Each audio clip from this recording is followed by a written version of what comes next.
afinidad y especificidad. Interacción farmacorreceptor.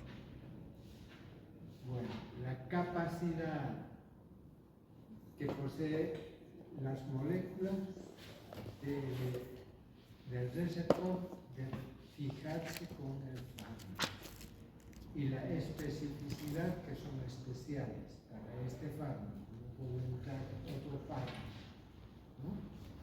Entonces, cuando un fármaco se une con el receptor,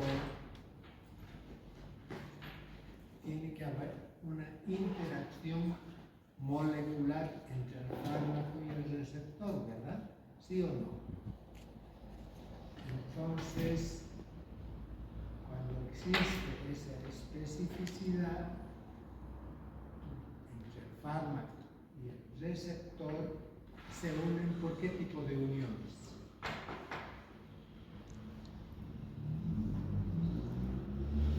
Uniones débiles, ¿no? De Van der Waals, hidrogeniónicas, bipolares, electrovalentes, ¿no? La unión electrovalente es la más importante de todas estas, ¿no? Con las cuales. Ahora, de acuerdo a la teoría de Clarence-Yargens, entonces vamos a determinar o vamos a tratar de explicar en forma matemática, de acuerdo a las leyes de masas. Las leyes de masas se aplican en química para la acción entre el sustrato y la enzima. Existe una interacción entre la enzima y el sustrato, ¿verdad? Entonces es lo mismo que queremos aplicar en forma matemática el fármaco y el receptor, ¿no? Entonces vamos a tratar de explicar eso en forma matemática. A ver, ¿qué tenemos para esta interacción? Tenemos el fármaco y el receptor, ¿verdad? Este sería el fármaco más receptor. Tenemos dos elementos, el fármaco más receptor. Ahora aquí tenemos fármaco receptor, ¿no? Entonces este es el receptor y este es el fármaco. Entonces esto va así, se une, después se desprende. Entonces acá esto es de ida y vuelta, ¿no? Se desprende. Entonces acá tenemos K1, K2, que son las constantes de asociación y disociación, de unión y de exclusión. ¿Y qué tenemos después? Un complejo. Así. Esto ya sería AR, ¿no? O sea, tenemos fármaco receptor. Se une y tenemos AR. Esta unión AR, ¿qué hace? ¿Qué va a producir? Un efecto. El efecto farmacológico. Sí. O sea, fármaco receptor. Un complejo fármaco receptor. Como consecuencia de esto, el efecto farmacológico. Y después,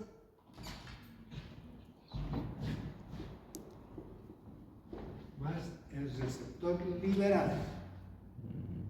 Claro que la droga también es liberada, ¿no? Pero ¿qué pasa con esto? Vienen las enzimas y la destruyen. Es el mecanismo de metabolismo del organismo, viene y la destruye. ¿Está claro? Entonces tenemos todo esto. Ahora, cuando hacemos Ah, vamos a ver ahora esto, de que es el fármaco, el receptor más la constante 1 por constante 2, que nos va a dar, digamos, la constante de disociación. O sea, tenemos A más R sobre AR. Igual, ¿esto a qué sería? ¿No contestan? Ya. Hay uno provisional, vosotros trae, doctor. ¿Cómo? Hay un provisional de data. ¿Provisional de Sí. data? Sí, ¿Para acá? sí, para acá. ¿Pero cómo se conecta a esto? Yo creo que eso sería ya.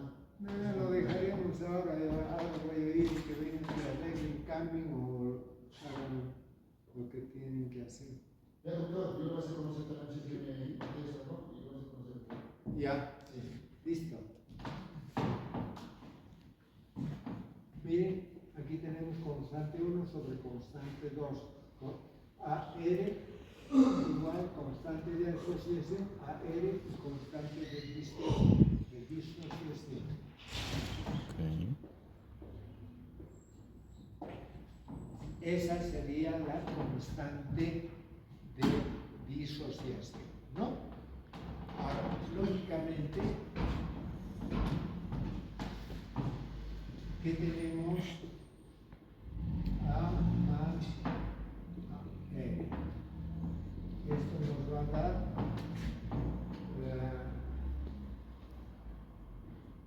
receptor total, ¿no? O sea, Vamos de a acuerdo a igual al qué receptor. cantidad de fármaco está acoplado con el receptor. Si sumamos estos dos, nos van a dar la totalidad de los receptores. ¿De acuerdo? Ahora, esto podemos hacer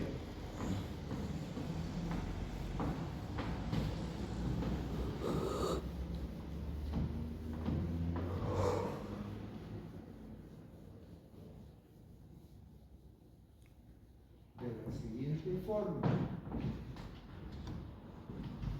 Porque estas son ecuaciones, ¿no? ¿Qué es una ecuación? ¿Qué es? ¿Cómo definimos ecuación? Ecuación es una igualdad, ¿no? Entonces, vamos a ver, efecto farmacológico, ¿a qué está? En relación, ¿a qué está?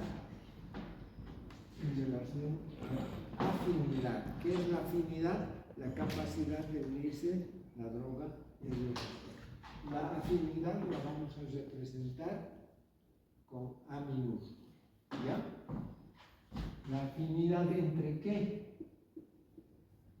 Entre la droga y el receptor. Y esto es igual, ¿cómo podemos saber? A la afinidad por la totalidad de los receptores sobre constante de disociación por la droga. Esto sería más 1. Entonces, cuando la afinidad está en la totalidad de los receptores, ¿qué significa? Hemos explicado que aquí tenemos los receptores, ¿verdad? Cuando solamente la mitad está ocupado por el fármaco,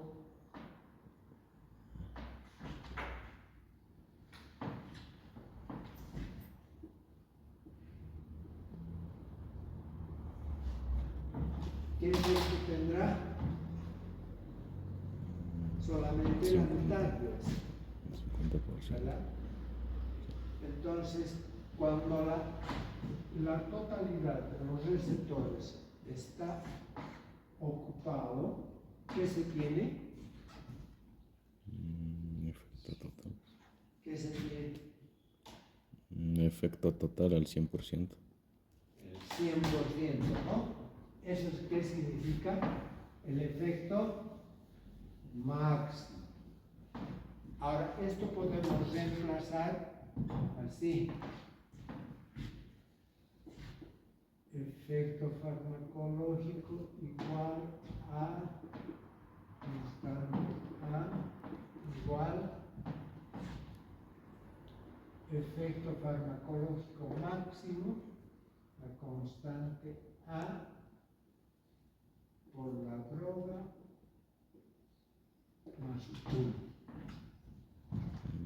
Esto ya reemplazamos Ya entiendo, es lo mismo. efecto máximo, porque acá tenemos la afinidad en la totalidad de los receptores. Eso es lo que les explico con lo que queramos Son la misma acá. fórmula.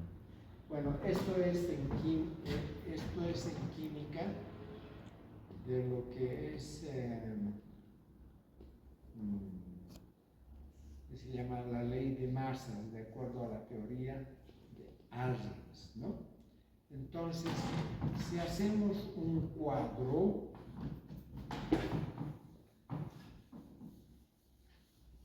o sea, como es una ecuación, las ecuaciones también podemos medir o trasladar o expresar en forma de gráfica, ¿verdad? ¿O no?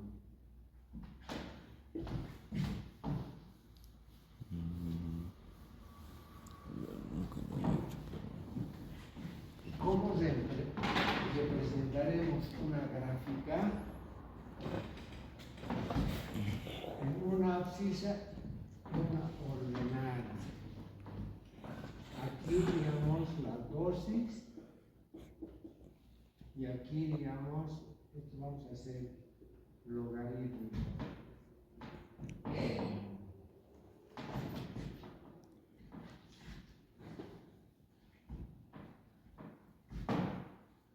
Uno menos 10, 1 sobre 10, 2 sobre 10, a la potencia 10, 3 a la potencia 10. O sea, podemos hacer en esa forma las gráficas, ¿de acuerdo? Entonces, ¿cómo va a ser, de acuerdo a la ocupación de los receptores, aquí tenemos esto, la dosis en relación a la intensidad de acción, ¿no? Intensidad de acción. ¿Cómo será esta curva? En esta forma. Sigmoidea, llegando aquí a 1. ¿Qué significa 1?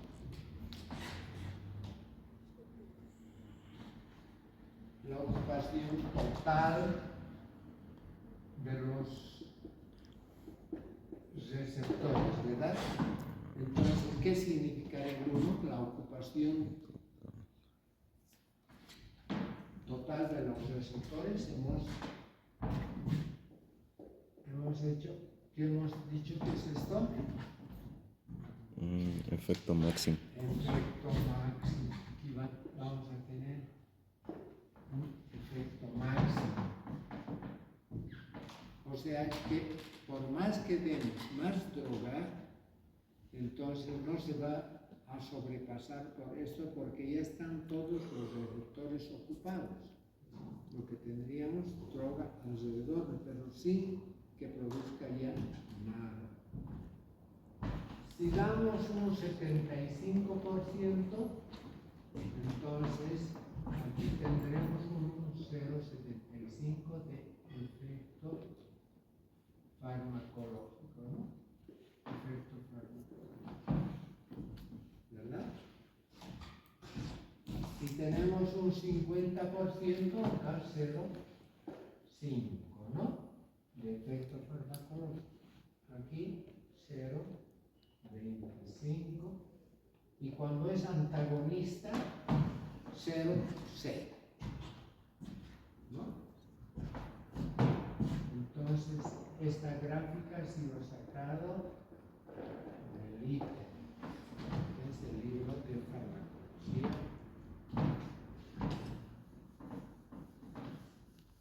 Liteo.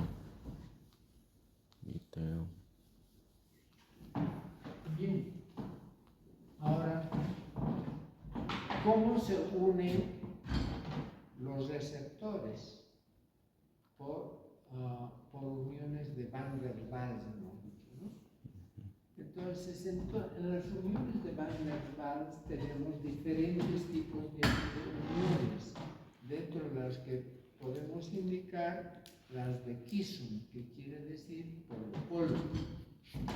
O sea, las partículas siempre están en forma de polo. Vamos a poner aquí,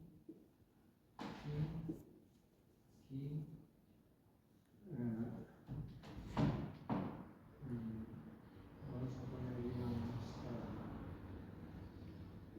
aquí. Todas estas partículas tienen un polo positivo y uno negativo, un polo positivo y uno negativo, un polo positivo y uno negativo. Entonces, ¿cómo se unirán estos? Se unen polo positivo con polo negativo. O sea, acá, esta partícula va a ir acá, digamos. Y aquí está positivo y aquí negativo. Es un puente de unión. Un puente de unión, puede haber, digamos, un puente de unión acá con esto también.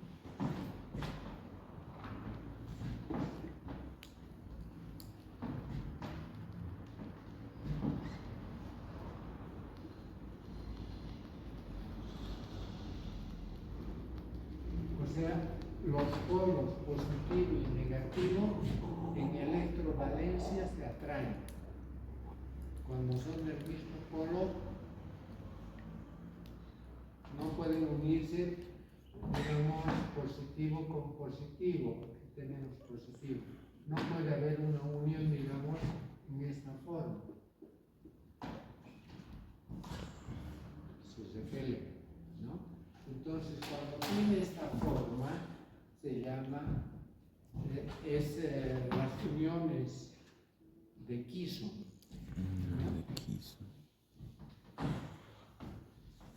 Ahora, las uniones de London es, digamos, un núcleo positivo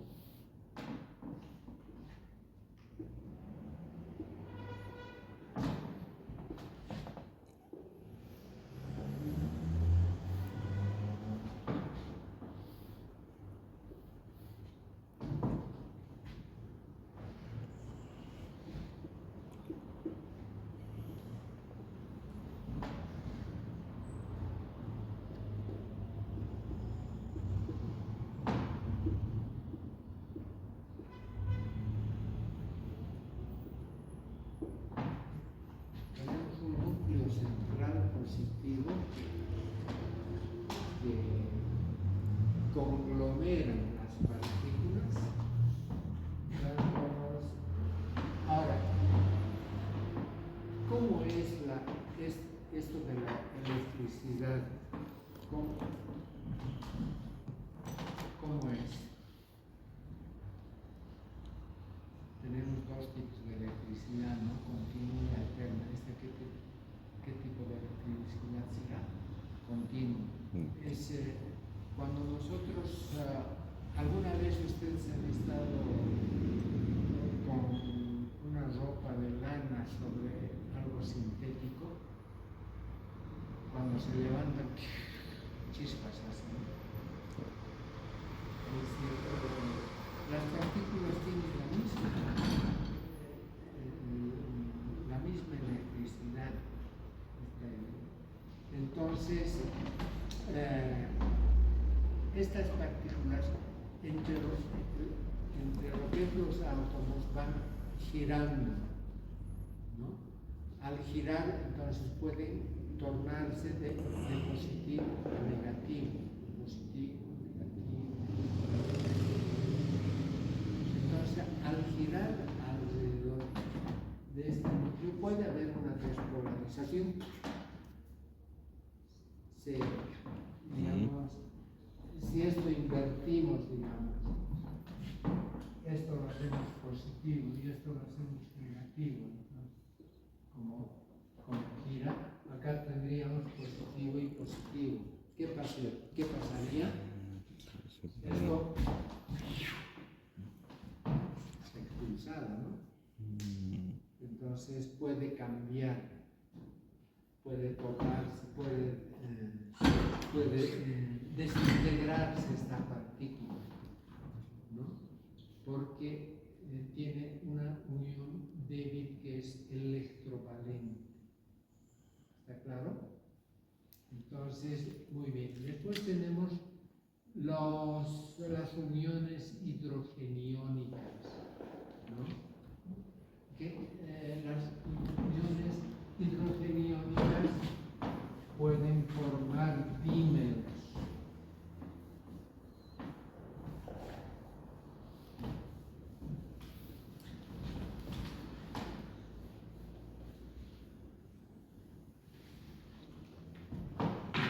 Pueden formar dímeros. O sea, si ponemos aquí un H3,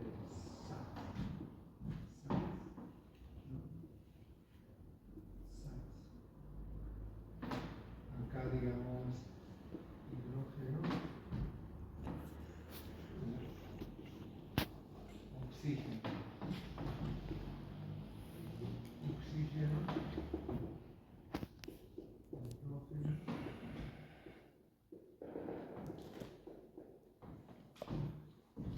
¿qué significa esto? ¿Cómo ven esto? Lógicamente que Eso es acá, metano. en esto sería carbono, ¿no? Carbono, hidrógeno. ¿Por qué tiene hidrógeno más aquí? Porque este carbono tiene que tener 4 valencias, ¿verdad? Entonces, 1, 2, 3, 4. Entonces, las uniones hidrogeniónicas son estas. Y en este caso, ¿por qué está formando un compuesto dímero? Dímero se refiere a que estos dos son parecidos, aunque no idénticos, ¿no? Esto y esto se parecen mucho, ¿o no? ¿Se parece? Oxígeno, hidrógeno, no, oxígeno, no. ¿Es igual o no es igual? A esto se llama compuesto dímero. Y muchas veces las uniones entre la droga y el receptor se producen por uniones hidrogeniónicas, ¿no? Ahora, las uniones bipolares.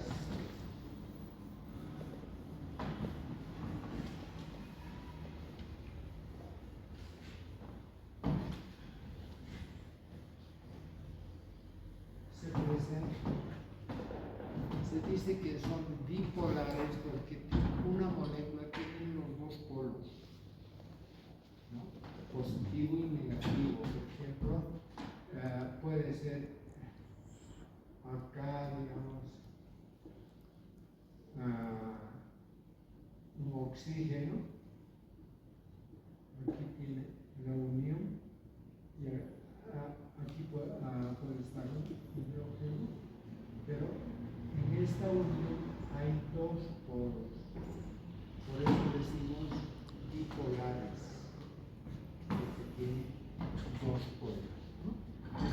¿cuántos tipos de uniones hemos indicado?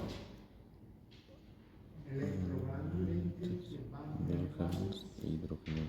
hidrogeniónicas, dipolares y electrovalentes, que también entran dentro de más o menos como las de Van der Waals. Por lo general, digamos, aquí podemos tener un elemento, nitrógeno positivo, y acá, digamos, el receptor o cualquier otro elemento de una electrovalencia negativa. Entonces, acá tenemos la unión entre esta sustancia y esta sustancia, que puede ser una enzima. Entonces, el receptor tiene negativo y positivo. Cuando es covalente la unión, ¿qué tipo de unión será? Tóxica, citotóxica. Citotóxica. Más fuerte. Tóxica. Es tóxica, pero ¿qué tipo de unión es la covalente? Claro, hemos indicado que acá tenemos drogas receptor, complejo drogas receptor, efecto farmacológico y receptor liberado, ¿no? Pero si hay una unión covalente, se acepta ya no. Pero ¿por qué es covalente? Porque hay una interrelación molecular por valencia, por eso es covalente.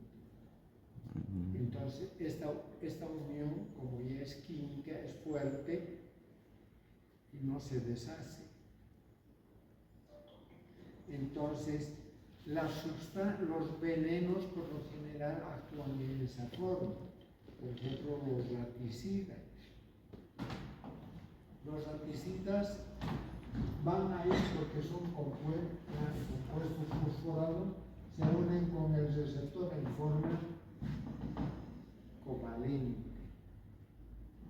Entonces, ¿qué quiere decir? Al unirse en forma covalente, entonces sigue funcionando esto, sigue produciendo el efecto farmacológico. Por ejemplo, si nosotros damos a acetilcolina, producimos harta acetilcolina, ¿qué va a producir a nivel de la boca? Saliva, ¿no? Entonces, si damos un compuesto organofosforado que se une, digamos, al receptor en forma covalente, entonces va a producir abundante espuma, ¿no? A nivel de los músculos, contra los músculos. ¿Y qué va a pasar? Va a ir sacudiéndose, ¿no? El perrito que está envenenado con este tipo de veneno. Después produce movimientos intestinales, presión vesical, se va a orinar, defecar, va a convulsionar, va a contraer todos los músculos y se va a morir por asfixia, ¿no? Se contrae tanto los músculos que no respira y por tanto se produce asfixia. ¿Por qué? Porque está así. La droga y el receptor están unidos así, y sigue funcionando esto. En cambio, lo normal es TAC, produce el efecto, ¡pum!, se desintegra. Y este fármaco puede venir encima y destroza.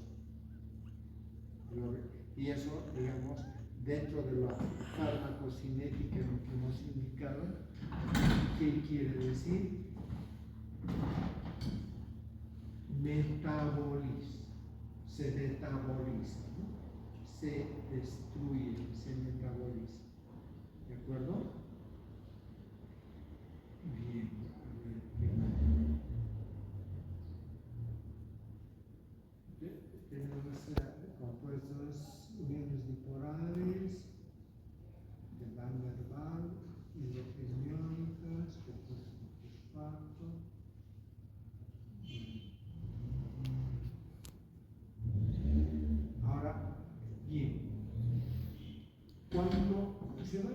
producir cambios químicos o de síntesis proteica, entonces, ¿de dónde saca el organismo la energía?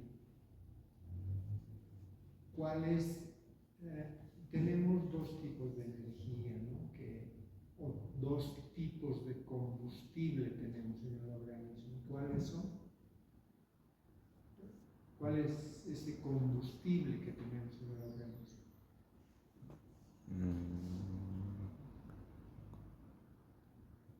¿Ah? La glucosa, pues sin glucosa no funciona nada, ¿no? Se necesita glucosa para el funcionamiento del corazón, del cerebro, del riñón, de todos los órganos vitales sin los cuales no se puede vivir, quiere decir, ¿no? Compuesto vital. Entonces, a ver, por eso tiene que mantenerse la glucosa constante. No puede aumentar ni puede disminuir. En estados patológicos, esto puede aumentar, como en el caso de la diabetes, por ejemplo, aumenta, porque la glucosa ya no se almacena y ya no entra en las células. O puede disminuir, puede haber estados de hipoglicemia, que es un estado patológico. ¿Qué pasa cuando uno tiene mucha hipoglicemia? Se desmaya, ¿no? Bueno, uno es la glucosa, que en este caso no hay mucha relación, pero es otro, ¿qué se llama? Otro combustible del organismo. ¿Cuál sería? ¿Ah? ¿Qué? El oxígeno. Combustible. El oxígeno nos sirve para producir combustión. No confunden con eso, ¿no? O sea, cuando no tenemos gasolina y le metemos fósforo, ¿qué está produciendo? Una combustión. Tenemos un papel, le metemos un fósforo ahí, que se está produciendo combustión. O sea, el combustible se oxida, por eso se llama combustión, rápidamente con desprendimiento de mucha energía en forma violenta, ¿no? Con liberación de calor. Los autos a combustión, entonces producen esa combustión, una explosión, sobre todo de la gasolina, lo que como pala lo bota el pistón, ¿no? Entonces, como bala lo bota el pistón, y después, esto es como el pedal de los triciclos que manejan los niños. Entonces, un pistón va, otro pistón va, una pierna es esto, otra pierna es esto, otra pierna. Entonces, los motores tenemos de 4 pistones o de 2 pistones, como de los niños. Las motos tienen de 2 pistones, ¿no? Algunas motos, otras incluso un solo pistón. Pero es como el pedaleo. Pero esto es por combustión controlada, ¿no? Ponemos cierta cantidad de gasolina a la cámara del pistón. Lo prende mediante la chispa de la bujía y la gasolina ¡pum! Estalla y bota el pistón, ¿no? Entonces, en esa forma es lo que se produce la combustión controlada. Lo que pasa en el organismo lo que pasa en el organismo cuando hay una combustión más o menos un metabolismo descontrolado, se produce la fiebre, la temperatura. En cambio, si es en forma química, se quema todo. ¿Verdad? Entonces, La glucosa es el combustible del organismo para todo el funcionamiento. Pero para el funcionamiento de la célula necesitamos otro tipo de combustible. ¿Quién da ese combustible? El fósforo, ¿no? Por eso tenemos el adenosín trifosfato. ATP. Es el combustible de las células. Entonces, en este caso, como primer mensajero, tenemos el adenosín trifosfato, que por medio de la adenilciclasa se transforma en adenosín monofosfato ciclasa. O sea, del trifosfato, ¿qué quiere decir? Que tiene 3 fósforos, ¿no? Se transforma en adenosín monofosfato ciclasa. Monofosfato, ¿qué quiere decir? Que tiene un solo fósforo ya. Ha perdido 2 fósforos. Y el fósforo se utiliza también como combustible, ¿no? Entonces, como segundo mensajero tenemos la proteína quinasa, ¿no? Que fosforiliza a diferentes enzimas. Esto, digamos, es una estimulación endógena. ¿Qué quiere decir endógena? Ya no está en la época del compadre Palenque, ¿no? Él decía un modelo endógeno. ¿Qué significa endógeno? En este caso, digamos, estamos produciendo una estimulación, una energía endógena que está dentro del organismo a través de la glucosa y el adenosín trifosfato, ¿verdad? Y ahora una estimulación exógena, ¿cómo será? A través de hormonas, ¿no? Que al introducirse sobre todo esto se ve en la síntesis de proteínas, ¿no? O sea, tenemos de esta forma la producción de las proteínas.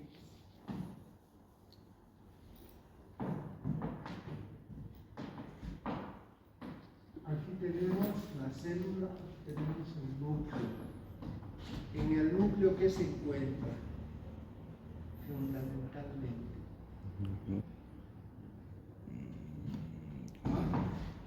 ADN. El ADN. ¿Qué hace el ADN? Es lo que hace funcionar a la célula, ¿no? O sea, si hay reproducción, aquí está el genoma de la célula en el ADN, ¿no? Entonces, pueden venir algunas sustancias que se combinan acá con la droga y el receptor, y estas van al núcleo y van a producir, digamos, una estimulación del ADN. ¿Sí? En el ADN tenemos 3, el ARN,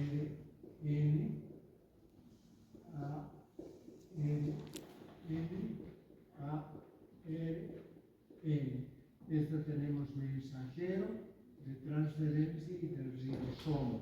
Son 3 tipos de... Ahora, estos son los que van a producir la síntesis de proteínas. O sea, sobre todo el ARN mensajero y el de transferencia. Esto lo vamos a explicar bien claro cuando estemos llevando antibióticos. Los antibióticos, digamos, alteran esto de la célula bacteriana, de tal manera que inhibe la síntesis proteica a través de inhibición del ARN o el M o el ARNT.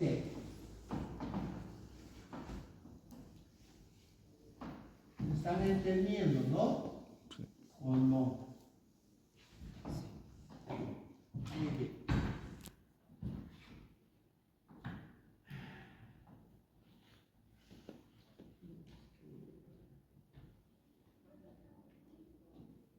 acción de los fármacos sobre los sistemas enzimáticos.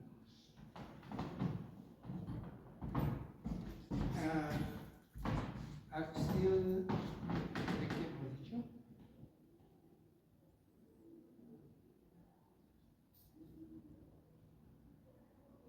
Acción de los fármacos sobre los sistemas enzimáticos.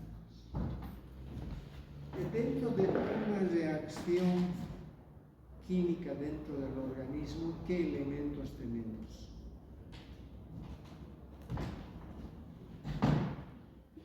¿Qué elementos?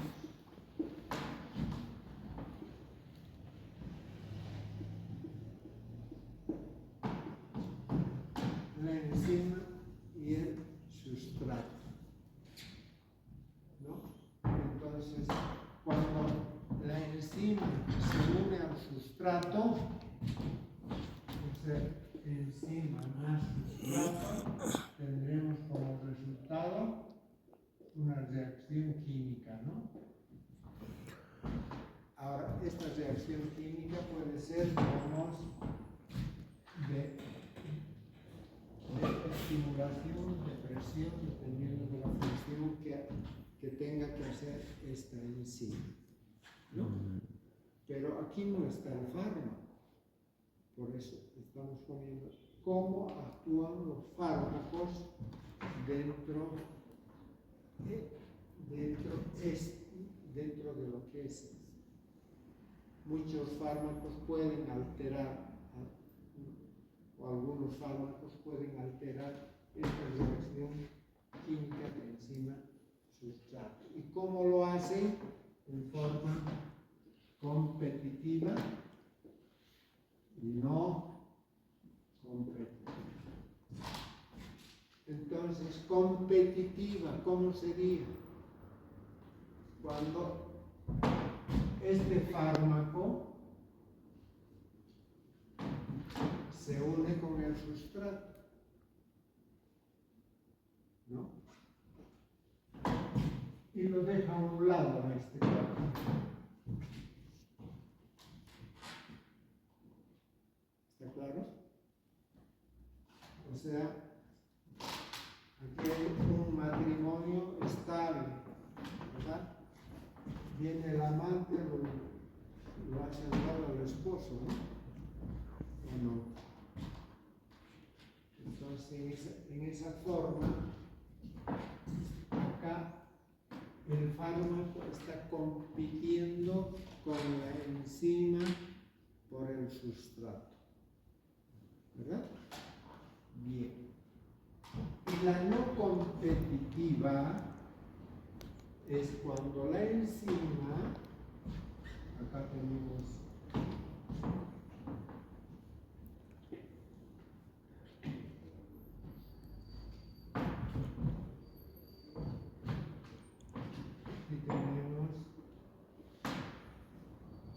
la enzima y aquí tenemos el sustrato. Entonces, el fármaco se une a ambos, a la enzima y al sustrato, dando un complejo total. Pero al unirse el fármaco a la enzima y el sustrato va a producir una alteración de la acción de las enzimas en esta forma, ¿no? En forma no competitiva, altera.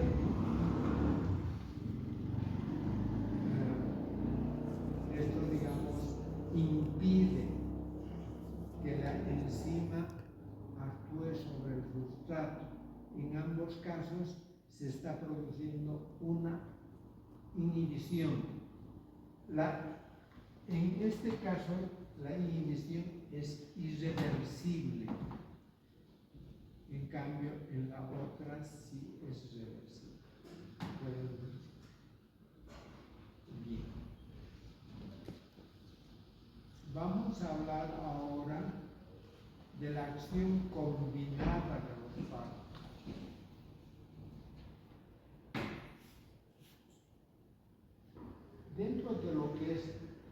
la terapéutica moderna, dentro de lo que es moderno ahora.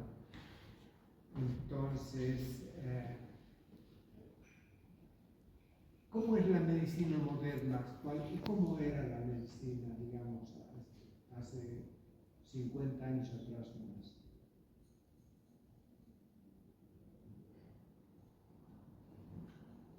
El médico tenía que ser un médico bueno en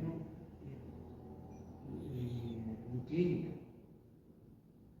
Por eso muchas veces se habla que uno debe tener ojo clínico.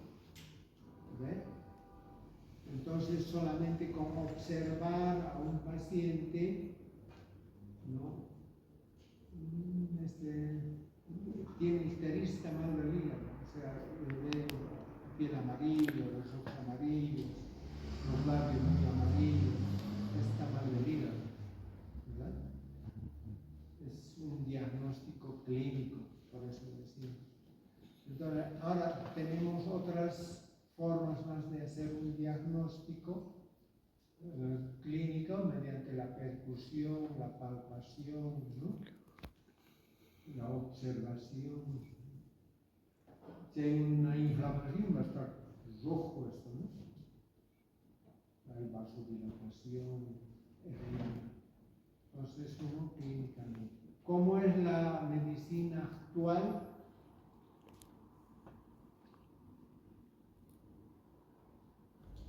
Es más, ¿cómo lo definiría? La tecnología ha entrado mucho, ¿no? Tenemos muchos métodos de diagnóstico, ya no es tan importante el ojo clínico, ¿no? Tenemos exámenes de laboratorio, de sangre, de heces, de orina, tenemos radiografías, tomografías, tenemos, ponemos, digamos, algún fluido del organismo en un espectrómetro, ¿no? Entonces, de acuerdo a dónde y qué cantidad desvía la luz o cómo descompone, entonces podríamos decir que está alterado algo. Entonces, hay una alteración exactamente, podemos decir que hay un exceso de hormonas o no hay esas hormonas, etcétera, ¿no? Por centrifugación también. Entonces se centrifuga y vamos a ver qué tipo de inmunoglobulinas tenemos, ¿no? O qué tipo de inmunoglobulinas se carece, nuestro organismo está deficiente. De tal manera, entonces, que el tratamiento de las enfermedades también ha cambiado, ¿no? Antes se practicaba mucho, digamos, el tratamiento en tiro de escopeta. ¿Cómo es el tiro de escopeta? ¿Cómo es?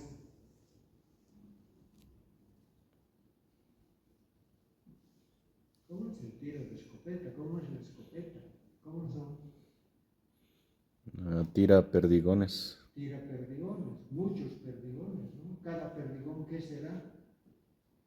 Digamos, si tenemos una infección, cada perdigón será un antibiótico, ¿no? Entonces le damos amoxicilina, penicilina procáinica, cefalosporina, cloranfenicol, tetraciclina. Una vez le va a hacer efecto, ¿no? Le hace más efecto. Tiro de escopeta, tratamiento de tiro de escopeta, muchos medicamentos. En cambio, ahora con estos métodos de diagnóstico preciso, entonces podemos utilizar un solo proyectil con un rifle o un fusil, ¿no? Bien apuntado, ¡pum! Listo, ¿no? Entonces se tiene que tratar de utilizar un solo medicamento, ¿no? Y para eso se tiene que ser un buen se tiene que saber de qué está enfermo y cuál es el tratamiento. ¿Y con qué fármaco? Con este fármaco, ¿no? Uno. Pero sin embargo, hay, ¿qué les digo? Hay enfermedades que requieren más de un fármaco. Por ejemplo, la tuberculosis. En la tuberculosis tenemos que dar 3 fármacos, ¿no? Porque en la tuberculosis fácilmente se requiere resistencia. Entonces, cuando nosotros asociamos los medicamentos, ¿qué se va a producir? ¿Qué se produce?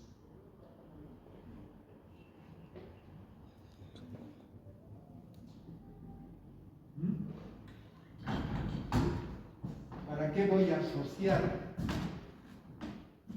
medicamentos? ¿Ah?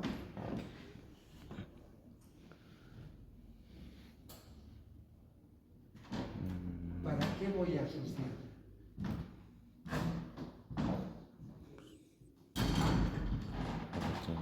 Crear un tratamiento mejor, ¿no?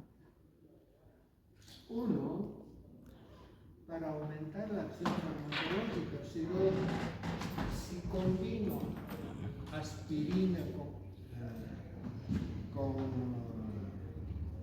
¿qué se llama esto? Paracetamol, estoy dando 2 analgésicos. Entonces voy a disminuir la dosis de ambos, voy a aumentar el efecto. Entonces, esta asociación me está sirviendo para aumentar el efecto. ¿Y cuál sería el otro objetivo? Disminuir la dosis.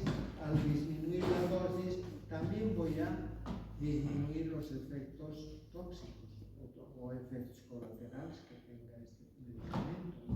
En ese caso, voy a digamos, eso sería el objeto de la asociación de medicamentos.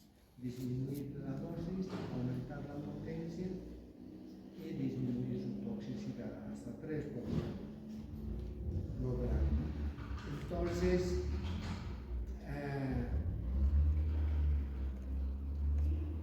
acá tenemos solamente de incremento de la intensidad y aumento de la duración de acción, ¿no? Entonces, cuando nosotros asociamos 2 medicamentos, vamos a producir 2 tipos de efectos. Uno es el sinergismo y otro es el antagonismo.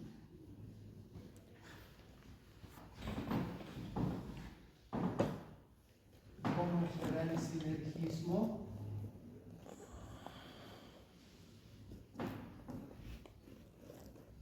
¿Cómo es cuál? Vamos a pasar el viernes nomás las clases teóricas, ¿ya? No, yo ya no quería venir los 2 viernes. Ya. ¿Cómo es el sinergismo? ¿Qué quiere decir? Que aumenta la acción, ¿no? Entonces, de acuerdo a esto, podemos tener sinergismo de suma y sinergismo de potenciación. O sea, cuando damos 2 fármacos a un fármaco B, el efecto farmacológico, ¿cómo será? Como decimos, de sinergismo, de suma, cuando digamos que tenemos acá una potencia de 2 más 2 igual 4. Entonces, ¿qué estamos haciendo? Estamos sumando las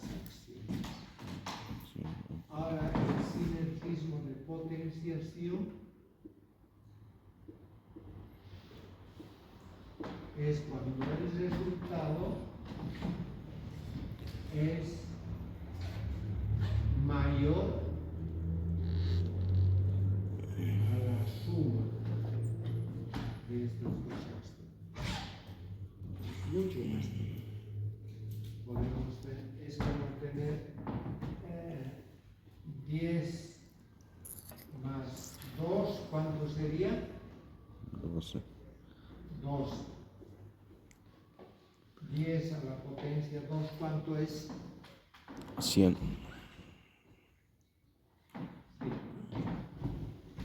Por eso, ese es el resultado, digamos, del sinergismo de suma, o en esa forma vemos el sinergismo de suma y el sinergismo de potenciación. ¿Está claro? Sí. Bien. Bueno, entonces, de acuerdo a esto, tenemos diferentes acciones. Eso lo vamos a explicar cuando tengamos diapositivas y hemos terminado con esto. Muy bien. Entonces, pueden retirarse.